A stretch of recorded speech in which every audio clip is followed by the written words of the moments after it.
Ministerka Martina Šimkovičová tvrdí, že vďaka nej sa rozbehli všetky procesy súvisiace s rekonštrukciou Spišského hradu. Rozbehli sme všetky procesy, ktoré mali byť spustené už dávno pred rokmi.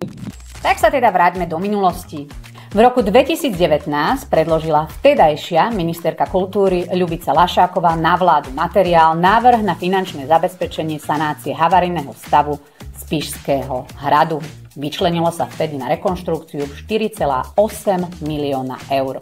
V roku 2020 bola na kontrolnom dni na Spišskom hrade Natália Milanová. Kontrola sa uskutočnila na viacerých stavebných úsekoch, konkrétne na Kapitánskom dome, Románskom paláci či Hradnom kopci.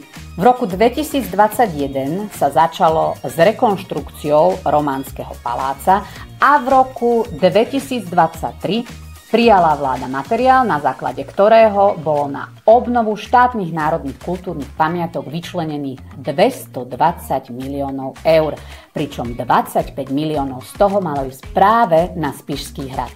Chcem sa spýtať, pani ministerka, čo ste urobili pre Spišský hrad vy?